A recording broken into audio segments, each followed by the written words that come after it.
Seja bem-vinda, bem-vindo à Casa da Padroeira do Estado de Minas Gerais, a Casa da Fé dos Mineiros, onde já há quase 300 anos encontramos refúgio nos braços daquela que é a Mãe de Deus e se fez nossa, Nossa Senhora da Piedade.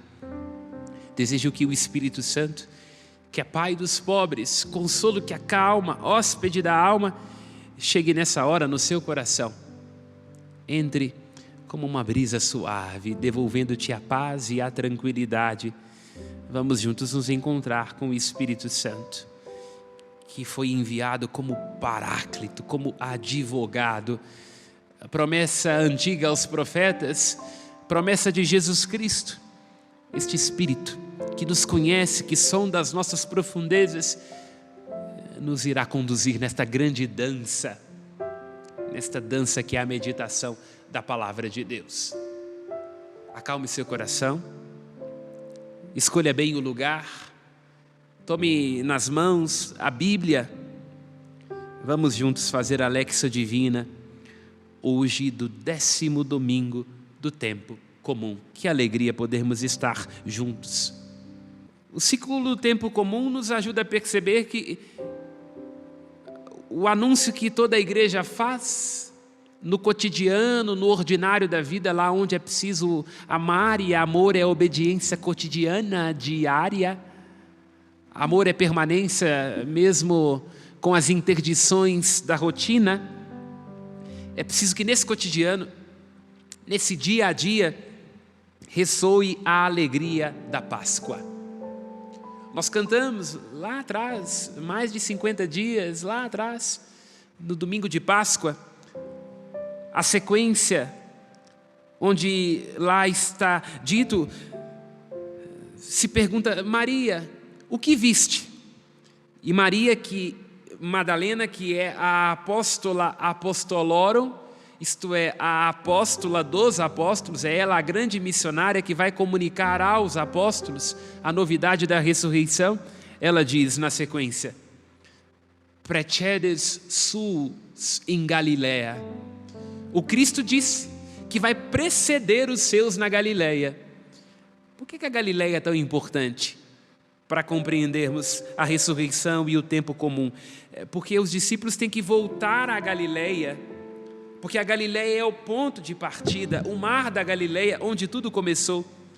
Para então, tendo sido instruídos pelos acontecimentos gloriosos, lembra que Jesus se encontra com os discípulos de Emaús, como se encontra conosco nessa hora, e nos abre a inteligência para compreendermos as Sagradas Escrituras. Ele continua como ressuscitado, está aqui agora, neste exato momento, nos abrindo a inteligência para compreender, nos explicando tudo, dando quietude à nossa alma. Assim, instruídos pelos eventos gloriosos, iluminados pelo Espírito da verdade, já celebramos Pentecostes, o Espírito desceu, nós poderemos agora anunciar com temor e com tremor e sobretudo com paixão, com amor ardoroso, aquele que nos encontrou em sua cruz. Em sua ressurreição nos deu esperança. Por isso o tempo comum sucede ao tempo da Páscoa, porque nós iremos agora anunciar ao mundo a grande alegria da Páscoa. Vamos à carta aos Efésios? Antes de entrar propriamente nas leituras propostas para a liturgia de hoje. Carta aos Efésios. Efésios capítulo 4, versículo 20. Quanto a vós, não foi assim que o Cristo vos foi ensinado, se é que ouvistes falar dele e nele fostes instruídos, conforme a verdade que há nele, em Jesus. Olha o que o apóstolo Paulo está dizendo. Vocês já foram instruídos, foram ensinados. Nós somos instruídos pelos acontecimentos da ressurreição de Jesus. Fomos ensinados pelo Espírito Santo. Vai lembrar Jeremias, ninguém vai precisar de alguém para dizer assim, me ensine. Não todos serão discípulos de Deus. Vai lembrar também o profeta Joel. Já foram instruídos, já foram ensinados conforme a verdade que há nele. É preciso então deixar a vossa antiga conduta. Despojar-se do homem velho, que vai se corrompendo ao sabor das paixões enganadoras. Olha o que diz o apóstolo Paulo, carta aos Efésios, capítulo 4, versículo 22. Despojar-se do homem velho, que vai se corrompendo ao sabor das paixões enganadoras. É preciso renovar-vos pela transformação espiritual da vossa mente. Vestir-vos do homem novo, criado à imagem de Deus, em justiça, santidade e de verdade. Vamos nos ater às palavras. Já fomos ensinados, já fomos instruídos. O Espírito Santo já nos ensinou, todos são discípulos de Deus. Não devemos nos deixar corromper pelas nossas paixões. Nós vamos ver no Evangelho de hoje um homem que foi corrompido pela paixão pelo dinheiro. A carta aos Efésios, capítulo 5, versículo 5. A ganância é uma idolatria. Mateus padecia como cobrador de impostos dessa idolatria. Assim como os fariseus também, a paixão de uma razão. A gente tem que tomar cuidado para não ter a ilusão de que sabe de tudo, quer ter Deus, quer ter nossa família dentro de uma caixinha. Tudo segundo o nosso esquema, a nossa vaidade, a nossa razão. Isso corrompe, corrupto. Olha, o dinheiro corrupto, rompe o coração.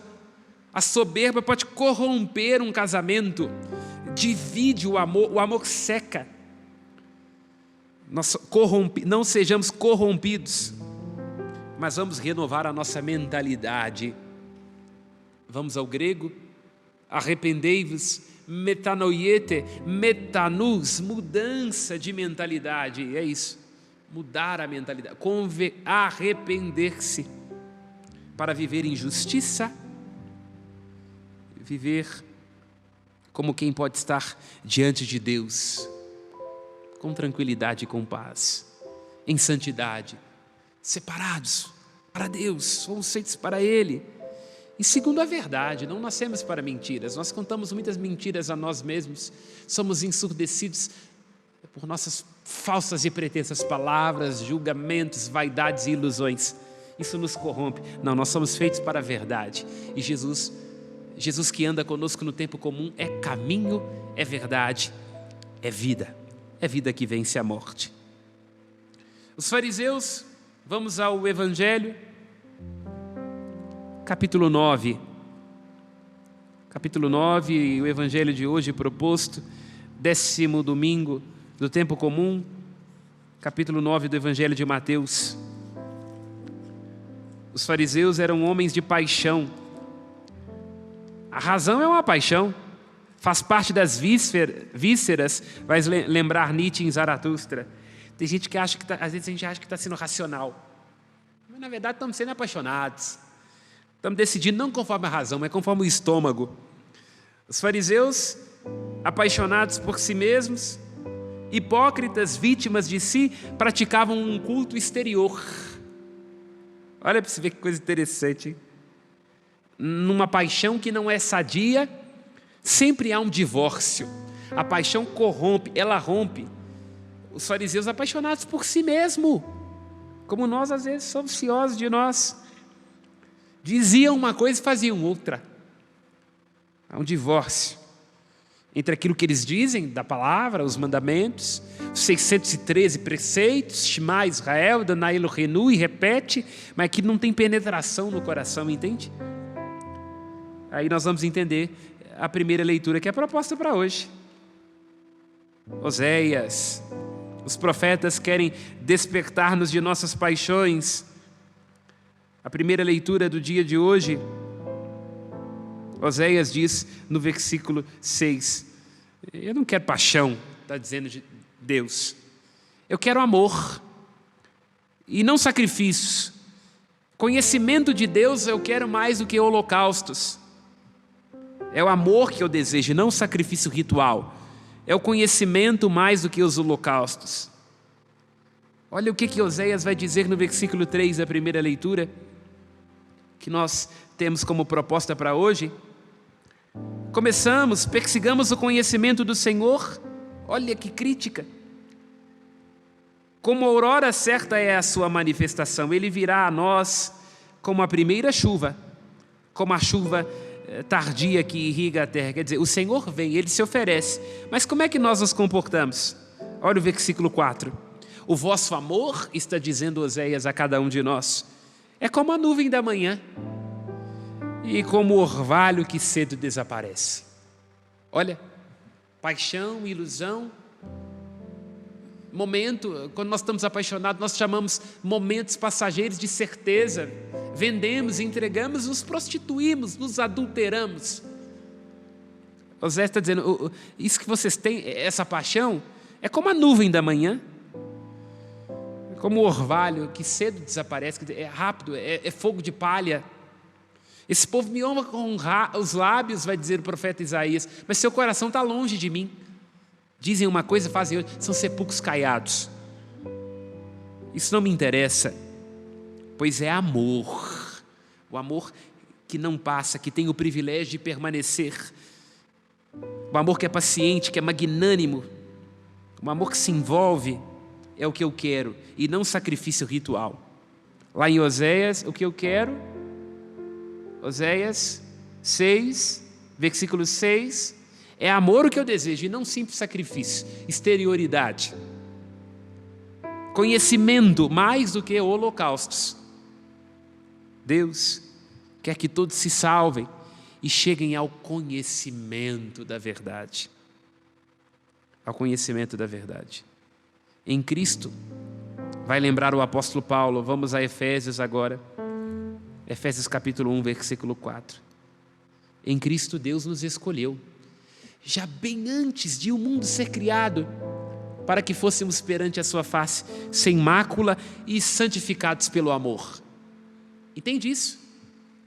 O desígnio imemorial do Deus Trindade, a escolha eterna, lá onde não há tempo, Deus já havia nos escolhido para a sua salvação, para que, pelo amor, nós fôssemos santos, sem mácula, fôssemos feitos segundo a imagem do seu Filho, sem mácula, santos pelo amor, busquemos a santidade, não nos deixemos corromper. Vai dizer a mesma carta aos Efésios, pelo homem velho, o homem que se leva pelas paixões, pelo egoísmo, pela soberba intelectual, como os fariseus, o homem hipócrita. Em Cristo que Deus Pai nos escolheu já bem antes de o mundo ser criado. Deus é amor, quer que todos se salvem e cheguem ao conhecimento da verdade. Se nós vamos ao Evangelho proposto para hoje, vamos meditar isso. Deus me ama e me consagrou para a santidade, para a justiça, para a verdade. Eu não posso me deixar corromper. Ó Senhor, nós queremos te ter sempre diante dos olhos, porque se o temos diante dos nossos olhos e ao nosso lado, nós não vacilaremos, nós não nos corrompemos, como vai lembrar o Salmo 15:16. Não deixa, Senhor, que nós conheçamos a corrupção das paixões e das ilusões deste mundo. Só vós sois o amor eterno. O amor. Como não amar de volta um amor assim, lembra Santo Agostinho num dos seus escritos. No Evangelho que nós meditamos hoje, Mateus 9, vemos a vocação de Mateus, o chamado de Mateus. Jesus, capítulo 9, versículo 9, passa adiante e vê um homem chamado Mateus, sentado no posto de arrecadação. Mateus era um cobrador de impostos. O que ele vê em Mateus? Vamos meditar isso. O que ele vê em nós? Ele alcança o nosso vazio. E nós somos seres de vazio, de falta. Padecemos por nossas ilusões. Vivemos a vida toda atrás de caprichos sem sentido, mendigando nos bens aquilo que somente o amor poderá nos trazer. Ele vê um homem, Adão, um pó, como o primeiro, boneco de barro rachado. Vê este homem, este vazio, esta falta, esta fraqueza. São Beda o Venerável faz uma homilia a respeito deste acontecimento. E é tão bonito aquilo que São Beda diz, que o Papa Francisco tem isso como lema do seu episcopado, do seu magistério de servo dos servos de Deus, como Papa. Miserando atque eligendo. Está no sermão de Beda Venerável. Miserando atque eligendo. Cristo olhou para Mateus com misericórdia e o elegeu, o alcançou, o roubou. Lhe apresentou um tesouro que o ladrão não pode roubar e que a traça não pode corroer. E por causa deste tesouro alcançado por este olhar, ele escuta a palavra de Cristo que lhe diz: segue-me, levanta-se. Anástasis, como um ressuscitado, um homem novo, e se põe a seguir a Jesus. E Mateus segue um itinerário totalmente diferente daquele jovem rico do capítulo 10 de Marcos, que também foi olhado por Jesus. Marcos diz, o jovem vem até Jesus e diz: que devo fazer para alcançar a vida eterna? Cumpre os mandamentos, diz Jesus. Eu faço isso desde sempre. Então só te falta uma coisa, diz Jesus. Vai, vende tudo que tens e dá aos pobres e terás um tesouro no céu. E o jovem se entristece porque tinha muitos bens. E Marcos diz que Jesus olhou para ele com compaixão. Splachna, misericórdia. E tomado possivelmente de uma grande tristeza, de um grande pesar, porque Deus quer que todos os homens se salvem e cheguem ao conhecimento, porque Deus quer amor. O texto diz que Jesus partilha sua dor com os discípulos. Como é difícil para um rico entrar no reino dos céus. Como é difícil, é mais fácil um camelo passar num buraco de uma agulha do que um rico entrar no reino dos céus. Nos provoquemos sobre nossas idolatrias, nossas ilusões, nossos tamponamentos. Deixemos que Cristo alcance com sua graça, para que não sejamos mais vítimas de nós e de nossas ilusões. Vem, Senhor Jesus, curar-nos, resgatar-nos, coloca-nos de pé, porque nossos apegos nos prostam, nos ensimesmam,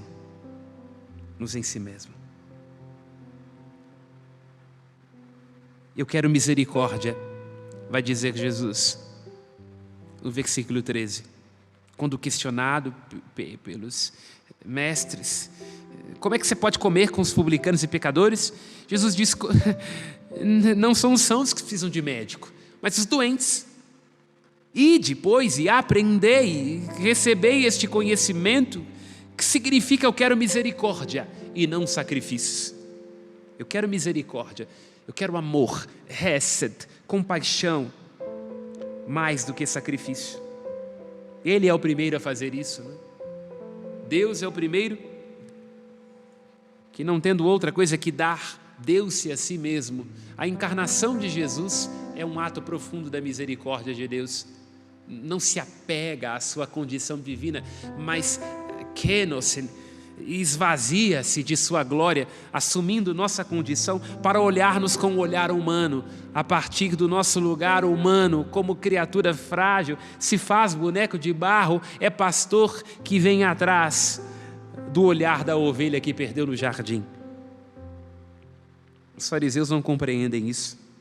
Como ele pode se envolver com publicanos, com pecadores? Como? Eu sou humano demais, lembra aquela belíssima música do Padre Fábio de Mello, para compreender aqueles que escolheste e tomaste pela mão. Geralmente eu não os quero do meu lado. Os fariseus, como nós, vítimas de si, hipócritas, alguém que suborna para não dar de si. Isso é forte. Quando nós não queremos dar quem nós somos, nós temos que subornar. É assim nos nossos relacionamentos. Se a gente não tem tempo para gastar com os nossos filhos, tem que dar presente. Se a gente não quer olhar nossa esposa nos olhos, tem que ter viagens mirabolantes, carros novos, fotos postadas no Instagram. A gente tenta subornar. E aí vamos a Oséias. Eu não quero sacrifício, quero amor. Eu não quero holocausto, quero conhecimento de Deus. Isso está em comunicação profunda com aquilo que nós encontramos lá em 1 Samuel. 1 Samuel, o profeta Samuel, último dos juízes, primeiro dos profetas, capítulo 15, versículo 23, vai até Saul. Saul, rei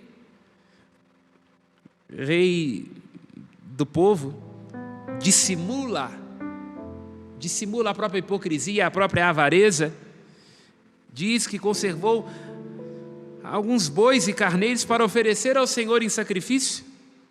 E Samuel diz a Saul, 1 Samuel capítulo 15, versículo 23, Saul, a rebelião equivale a um pecado de magia e a obstinação a uma idolatria. Saul, a obediência vale mais do que o sacrifício, a docilidade mais do que a gordura de carneiros. A obediência, capítulo 15 de 1 Samuel, versículo 22, vale mais do que qualquer sacrifício, e a docilidade mais do que a gordura de carneiros. Se nós vamos lá ao livro do Deuteronômio, capítulo 10, versículo 17, se diz: o Senhor não aceita suborno. Se ao apresentar uma oferta diante do altar, te lembrares que nutre ódio no coração com seu irmão, larga a oferta e vai ao seu irmão. Procura reconciliar-te primeiro com ele e só depois então vem trazer a sua oferta. Não há a mínima possibilidade de um culto verdadeiro a Deus se em nosso coração não há amor, não há encontro, não há reconciliação. Que palavra provocadora a todos nós, que juntamos em nós ressentimentos, em nós que às vezes tentamos subornar a Deus com aquilo que oferecemos, com aquilo que damos. Que palavra profunda a nós. Não, Senhor Deus não aceita suborno, porque a obediência vale mais do que qualquer sacrifício externo. A obediência é interna. Os medievais diziam: o demônio é capaz de vestir-se até do manto da humildade. O que não é capaz é de vestir-se do manto da obediência. Obedecer é um desafio. É condição para o amor, obedecer. É condição para mandar, obedecer. É condição para ser livre. Porque se nós sabemos obedecer, nós somos livres. Se só fazemos aquilo que nos apetece, somos escravos. A obediência vale mais do que qualquer sacrifício. E a docilidade a Deus, deixar-se conduzir por Deus, o amor, vale mais do que a gordura de carneiros, porque o nosso Deus não se deixa subornar. Vamos ao versículo 11 do evangelho que nós acabamos de escutar. Os fariseus viram isso e diziam aos discípulos: por que o vosso mestre come com os publicanos e com os pecadores? E Jesus diz no versículo 13: ide, aprendei o que significa. Vamos nos deter sobre esta palavra? Ide, aprendei o que significa. É conhecimento o que eu quero, aprendizado, ide, aprendei. A misericórdia e o amor de Deus é uma escola. Porque se nós tomamos consciência de que Deus nos ama apesar de nós, de que Ele tem que suportar as nossas fraquezas, perdoar as nossas faltas, nós nos arriscaremos nessa aventura em direção ao outro. É um aprendizado. Pai, perdoa as nossas ofensas como nós perdoamos a quem nos ofendeu. É um aprendizado. O pai que recebe o filho pródigo de volta, tudo que é meu é teu, ele deve responder ao filho mais velho, como os fariseus que não conseguem entender que Deus quer misericórdia e não sacrifício. Ele não quer que as pessoas se condenem, então nós não devemos nos apressar condenando as pessoas, julgando. Sim, há momentos em que nós olhamos para atitudes de pessoas e teremos que tecer juízos.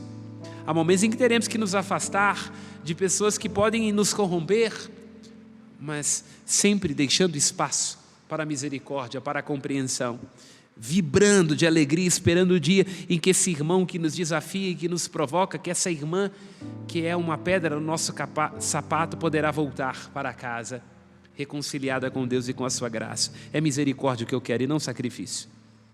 O amor é uma escola, e depois aprendei. O amor começa com o reconhecimento dos nossos próprios erros, dos nossos próprios acertos pessoais. Mais do que dos nossos erros, o reconhecimento das nossas enfermidades. Porque Mateus entendeu, e os discípulos de Jesus têm que entender, nós que somos mártires, testemunhas de Jesus, que nós, na verdade, só podemos curar porque somos feridos. Só poderemos curar, só somos discípulos de Jesus Cristo porque somos curadores feridos, porque também Ele nos alcançou com a sua misericórdia e nos elegeu apesar de nós. Meditemos esta palavra. Deixemos que o amor nos resgate, nos encontre. Este amor que nos devolve, que nos elege, que nos cura. E vamos ir nessa escola, aprendendo a cada dia o que o Senhor deseja. Amor, conhecimento, docilidade, obediência, mais do que qualquer sacrifício. Que esta bênção cele nesta hora em seu coração as disposições que o Divino Santo Espírito te inspirou. E é esta bênção que invoco sobre a sua vida, pela intercessão da Virgem Mãe, Senhora da Piedade, e de São José, seu castíssimo esposo, em nome do Pai, do Filho e do Espírito Santo. Amém. Ânimo, coragem, o amor nos alcançou. Ide em paz e que o Senhor sempre vos acompanhe.